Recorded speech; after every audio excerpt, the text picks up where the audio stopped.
And now, get ready for David's Shining Star, a new podcast with your host, Kirk Cox, where we will discuss survival in the toughest of times, dealing with the grief from the loss of a loved one. Stay tuned and listen in. Before we dive into our first episode, I would like to thank my best friend and partner in crime, Barb. Thanks for your unwavering support for me in this journey of grief. Without you, none of this would be possible. Additionally, I want to dedicate this first episode to my girls, who along with me walk in their own pathway of grief for their brother David. Hello, and welcome to the pilot episode of a new podcast entitled David's Shining Star. I tragically lost my son in March of 2007, and I can honestly say I haven't and will never be the same. It was the worst day of my life. I will never forget feeling helpless and alone, being mad at God, feeling guilty because I didn't do anything to prevent it, and then having to try and stay strong for everyone to mask the fact that I was in a bad way. It is okay to grieve in a healthy way. It's not good to bottle or hide under the shadow of grief.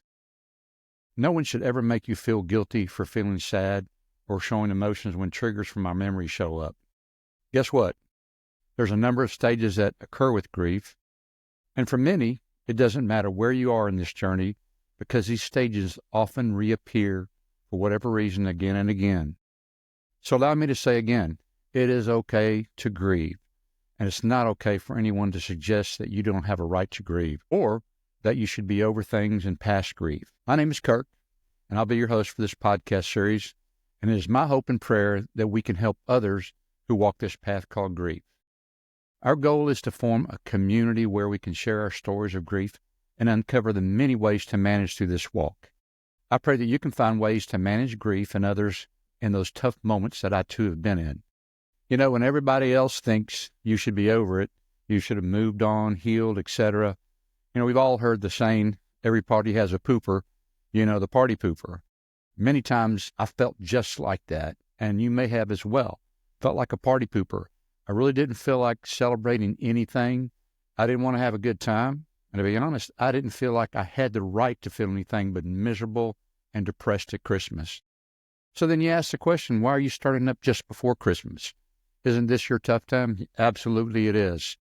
We begin just before Christmas for two reasons. It's my desire and my honor to honor my son and to remember him this time of year. And although this podcast being released on his birthday, which is December 23rd, it may be difficult. It helps me to commemorate his time on earth. And additionally, this is a valuable step for me in my journey. Something I believe that is important for all who grieve. Finding a way to discuss our grief. For me, it helps prevent me from bottling things up too long, which I've been guilty of. All too long, I'll bottle things up and then they'll come out at different times in different ways, and people seem not to understand. This is the time of year that many who suffer with grief find extreme difficulty in making it through the holidays.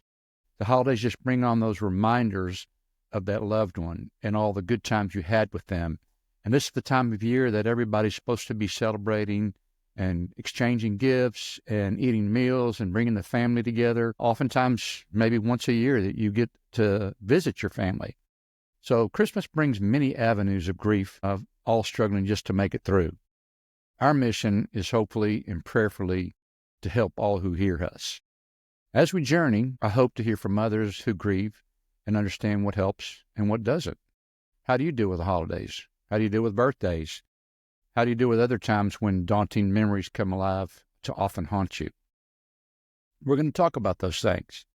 And hopefully we'll have some other guests that will come on and that will share their grief and their walk and what they're doing to try to minimize what they express to others, minimize how others express to them, and be able to survive in this whole walk. So let me just kind of go into this podcast beginning with my walk of grief. So bear with me. As a small child, one would hope that grief for the most part should be foreign, although sadly it isn't. Too many children experience and see grief in ways that may not be the best. Typically, it's not something that anyone plans. It just happens. And for me, I really don't remember an experience with somebody passing until my uncle was diagnosed with bone cancer. My parents tried to explain what was happening with my Uncle Johnny, but I had nothing to base. I had nothing to understand exactly what I was seeing and hearing. I knew he was in a lot of pain. I knew he looked very thin and sick, but I was never very close to him, nor did we spend a lot of time with him until those last few months that he was alive. And so for me, I suppose, that was age 13. Funerals and death just didn't really resonate very well. I saw grief through the eyes of others, such as my mom. I could tell she was hurting, but she did a great job of keeping things at bay for her family. And as time moved on, I would find my next experience with grief when my grandmother passed. My mom never really knew her dad, and my grandmother basically raised 3 children on her own. And when her son, who was my Uncle Johnny, when he passed, I just never really saw the amount of grief she endured, had no idea, didn't even think about it. Now when I think about it, I can't imagine how she dealt with life. But I suppose since she was a Depression-era survivor, she knew what it meant to survive. She knew what it meant to be without. She knew what it meant to be to strive for every meal and every penny, and she saved every penny. This is something I believe most who deal with extreme grief learn to do. They learn to survive. They learn to stay tough for others. That's what I did. I tried to stay tough for my children, for my family, and for my friends. I really believe the generation of my grandparents just didn't openly share emotional issues such as grief. I really never heard it.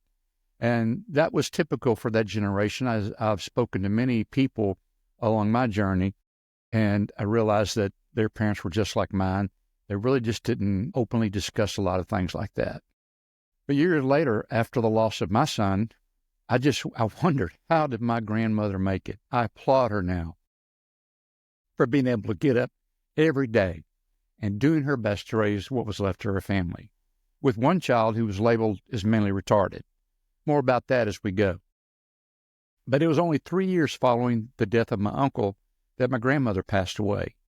And all too often that happens when a parent loses their child. It's just unbearable. And she had so much on her plate, but I didn't put all that together till years and years later. Me, I had just turned 16 the day before passing. So here it was, my birthday was supposed to be a time of excitement and celebration and learning to drive back in those days. Getting a driver's license at 16 was what we did. But instead, I was faced with my grandmother's death. I was faced with her funeral and everything that goes with it. I remember my mother arguing with the cemetery folks about taking my grandmother from the chapel to the graveside. It was just across from the chapel, maybe 5 or 6 car lengths at most away. And I remember that they insisted that she had to use a hearse to carry my grandmother from that chapel area just across the street. And Mom was a frugal person because she was raised, by that Depression-era frugal mother. And as the cemetery wouldn't allow us to walk that casket over, Mom made them drive her around the entire cemetery. It's a big cemetery in Houston. And I never forget not quite understanding all that. It just was unlike my mom to be that way. And we kind of laughed about it, but she was very determined that if they were going to make her do that, she was going to make them drive my grandmother around the entire cemetery and have a ride before she was put into the ground. What I didn't realize at the time was that Mom was grieving in a very big way. And this is one of those outcomes from that grief. You never really know exactly what they are. They just come sometimes, uncontrollable. But that's what we want to talk about. That's what we want to be able to work together to manage as we grieve. Because a grief is a process that I believe doesn't get easier, though they say it does. You learn to cope. You learn to walk with it. You learn to try to deal with it. But there's not one day in my life that I don't think about my son. And there's not one day in your life, if you lost a loved one, that you probably don't think about them. The closer you are, the more you think about them. It's very easy to say and to do things out of the ordinary during heavy times of grief, somewhat as a defense mechanism. So we go through those motions. I would go to, after I could go to Christmas, we would go to Christmas and I would try to put on a smile and try to act like everything was okay, when inside there was nothing okay. I wonder today if anyone feels like their grief is theirs alone to deal with and you keep it bottled up like I did, because you don't want anybody else to be affected by it. Sadly, I found that's not the case. Others may not recognize this process of grief, but all too often, those who are close to us sense something isn't right. And even worse, sometimes they become victims of our grief, even though it's not intentional. After my grandmother passed away, I would learn that Mom was now my aunt's guardian, which she did faithfully per my grandmother's request. My grandmother wanted to make sure that my Aunt Dottie was going to be taken care of as long as she lived, and Mom faithfully did that. Time moved on, and eventually my other grandmother passed away, and now I began to understand a little bit more about grief as I witnessed my grandfather actually go through that grieving process over his love. We called my grandmother Honey, and I always thought that was just her name. And that's how I was raised, calling her Honey. Never called her Grandma, never called her Granny. It was Honey. And one day it really dawned on me and hit me. He called her Honey because she was love of his life, and that's what he called her. And so it just kind of stuck with us, and we all called her Honey as well. After she passed away, my grandfather was left with their dog, which was basically my grandfather's dog, and that dog kept him going. And that's a part of grief, when you can find something to hold on to and be able to share that love with. It helped him.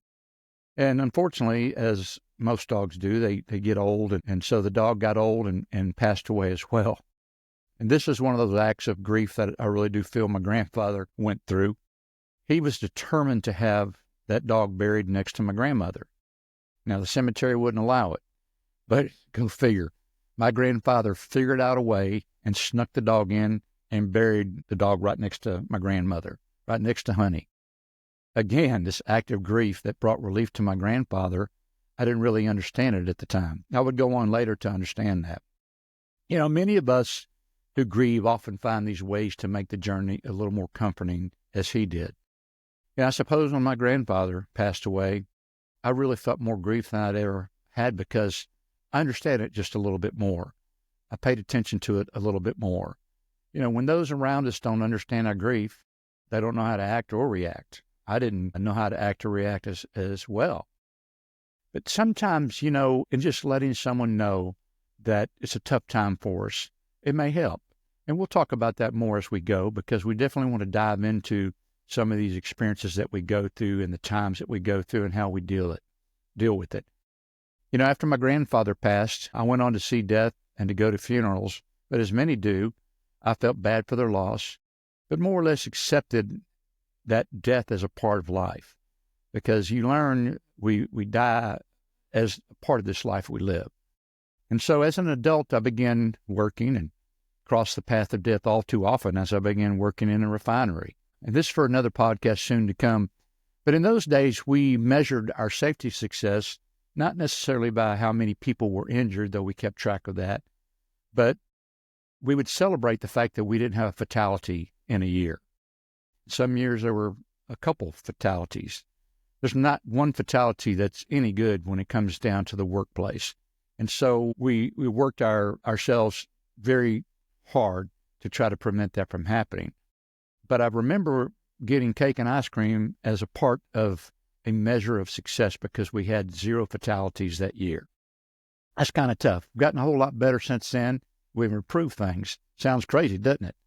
We had a good year, really, if we didn't have any fatalities. So there I was, working a great job, making pretty good money, and starting a family. We had 3 girls and thought we were going to be done with it until, guess what? Boom, unexpectedly, my son comes along. So we were excited the fact that we had a newborn coming, didn't know anything about what was about to happen. He was actually due to be born into January 1st of February. So when he was born, it really took us by surprise, because here we are, December 3rd, right before Christmas, and my wife went into labor. It came a little bit early. Since he was due end of January, February, he decided to show up on December 23rd. He was only 3 pounds, very small. I remember being scared to death to hold him, and I'd held every one of my children right when they were born. This time, they took him and they whisked him away, and I immediately became concerned. I actually began to freak out a little bit. They assured me that everything was okay and that he was going to be okay, and that's kind of what they do. But he was placed in a NICU unit, and we spent Christmas there. I remember praying that he would survive, That was all that we were worried about. We just wanted him to be able to make it, to live. And he did. And so he was what we considered our miracle boy. You know, when you're a premature baby, you know, he had hair on his face. He was kind of very, very small and fragile. I remember his diaper fitting in the palm of my hand. He was that small. And we ended up giving him the nickname Monkey Boy. He just kind of looked like a little monkey boy in those early newborn pictures. Of course, he grew out of that, but it became his nickname, and that's what we would end up calling him. And he truly was a miracle. But he was just like any other typical boy, into everything, not afraid to try just really anything. And as the years passed by, we enjoyed so many things together. We enjoyed sports together, taught him how to fish. He loved to ride anything from bicycles to go-karts, you name it, motorcycles, and he had all of those things. And I could probably spend an entire episode just talking about all the things that he got into as a boy and all the injuries, from having his lip cut open on a trampoline, partly my fault, to being in a go-kart wreck, where it blew me away that he wasn't hurt any more than he was. He went on, he was bit by a brown recluse spider. I remember spending the hospital, that time in the hospital with him as he got past that. And then later on, as he became older and started driving, he totaled his truck. And I remember when I saw the picture of the truck, I could not believe how he came out of it without a scratch. But he did. He just loved life, and he loved getting out there and enjoying it all. So this time of year is particularly tough for me, and has been since my son David passed away. Since his birthday is December 23rd, the last 2 weeks of each year has absolutely been the toughest time of the year for me, outside of March when he passed. We'll talk a lot about that a little bit more. So it's this time of year that really gets difficult for me. And although you try to do everything you can to get past it, and we'll talk about these things, it's still tough. And I want you to know right now that I read every day from people that are grieving and going through this grieving process, and they just don't know what they're going to do. They don't know how they're going to make it through. I want to tell you, just hang in there. You can make it through. Hopefully, we'll be able to reach some of this audience and have some folks come in and talk with us, and we can talk together. Because when you talk with like-minded people, when you talk with folks that have gone through some of those times as well, we all understand that no one can ever know how I feel. I could never know how anybody else feels in their loss and their tragedies. But what I can say is I've been through tough times. I lost my son, and these are some things I do. And just know that there's people that are thinking about you. There's people that are praying for you. There's people that are really concerned, just don't know what to do to help. Not long after that trip, David began working for a scaffolding company. And when he called to let me know, he made me extremely nervous, as my experience in safety and working in the refinery world had shown me scaffolding work is pretty dangerous. It had me a little scared for him as well. But David and I would talk about things like this almost every day. He would discuss life issues and work issues and just things that were going on with him. And he would call on his way to work most every day. And I look back on that time now, and we had some of the greatest conversations that we ever had. And I still wish we could have them. It's hard not. One conversation addressed my concern for his new job. And although I didn't want to try to impose change on him, or I didn't want to try to force him to do something he didn't want to do, I really wanted him to figure it out on his own. So through this discussion and talking things out, he decided he wanted to do something a little bit more. And after a few conversations, he felt that it would be good to get into safety like his dad. And so we put together a plan for him to work his way into the safety world like his dad. The plan was for him to begin taking some courses, hopefully college courses in safety, things that I would suggest that he would take to get him moving in the industry. So there we were. My son was working a plan to start a new journey, and I was so proud of him and so proud of the future that he was moving towards. And I thought it was great.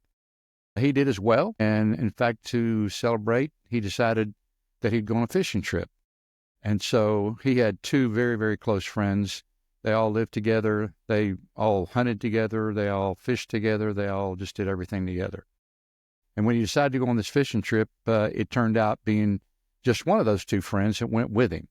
So he decided to go, and they decided to pack it all up and take off to Lake Sam Rayburn and at the beginning of March. And so they did. Their goal was to catch some fish, no doubt. So they took a small aluminum boat and headed out. So there they were in the lake, fairly close to the dam.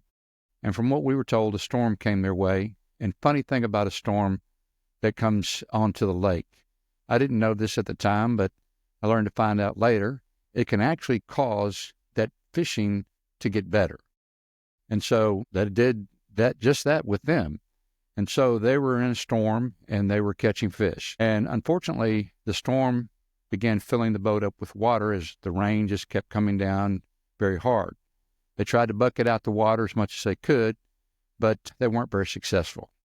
And people on the shore informed us later that they decided to bring the boat in and dump the water out of it, which seems like a good thing to do, seemed like the safe thing to do. And so for most of us, maybe not two 20-year-old kids, that would probably have been it. But what do you think two 20-year-old boys would do next? You may have guessed it. They took the boat out and they started fishing again. This time, however, somehow the boat must have gotten tangled up. And when my son's friend tried to help with the boat, he fell in. And evidently there were some trot lines there in the water close by, and he became entangled in them. So now, what would you imagine my son doing when one of his best friends was drowning? Well, I'll just tell you, he decided he needed to go in after him. And if you've never tried to save someone who's drowning, it's a near impossible feat without being very, very strong or without someone basically being knocked out or have lost consciousness. And in spite of all that, David's friend was a little bit bigger than he was as well. So he was kind of in an uphill battle trying to save him. But nothing worked, and both boys drowned. So as you can imagine, when I got the call, I'll never forget it. I couldn't believe what I was hearing. I just immediately lost it, fell to the ground. Can't even begin to explain the amount of pain I was feeling. This was my only son, my little buddy, our monkey boy.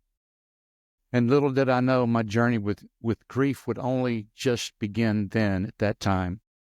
Even though it took some time for it to sink in, I was very numb. The only emotion I could bear at the time was this hopeless feeling of just being cut apart, too much pain to bear.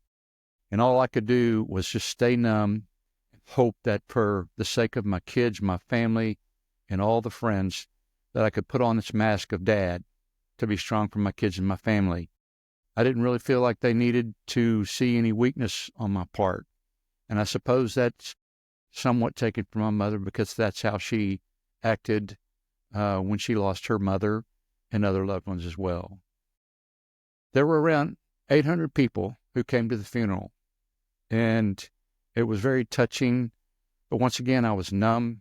I just didn't know how to act. I was just basically a figure that was there and present, and that's about all I could do. So as you hear this beginning of my journey of grief, I just want you to know that Christmas time remains tough for me. And I know there's people out there right now that are probably suffering from grief, possibly very new and open wounds with grief. Maybe not. Maybe you're like me and it's been years and you still have a problem suffering with it. I just want you to know that there is a journey. I'm not saying my journey's perfect. I'm just wanting to share it and wanting to let someone else know that you can survive, you can make it. And that's what we're attempting to try to do, is to try to bring together a group that can support each other and help each other. Maybe there's something you can share with me that'll help. Hopefully there's something that we can do and share with you to help. So I want you to stay tuned in. We're going to basically put this podcast out on the 23rd of December, his birthday. Welcome you to join that and share that around. And then our goal will be to have these once a week to see how we can reach out. And we're going to try our best to reach out to as many people as we can. So stay tuned, make sure and like us, and we'll see you next time.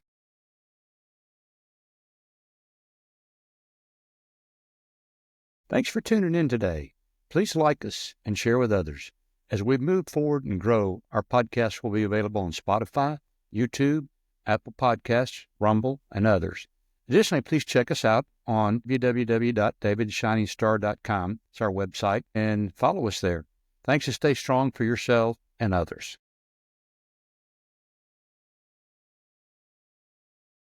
So as we conclude our first podcast in episode 1, just wanted to stop, since we're releasing this on David's birthday, and say, happy birthday, son. Everything that we do with this podcast is dedicated to you. And if we can possibly help just one person, then we honor you, David, because I know that's what you would do. And as we progress forward, I want to share with our audience some of the things that I've learned out of losing you. Though I'll never understand why God allowed it, it still haunts me today. But there are some things that I believe that have been shared by your life, David, that I want to share with others. And so that's our hope to do it. Happy birthday, son.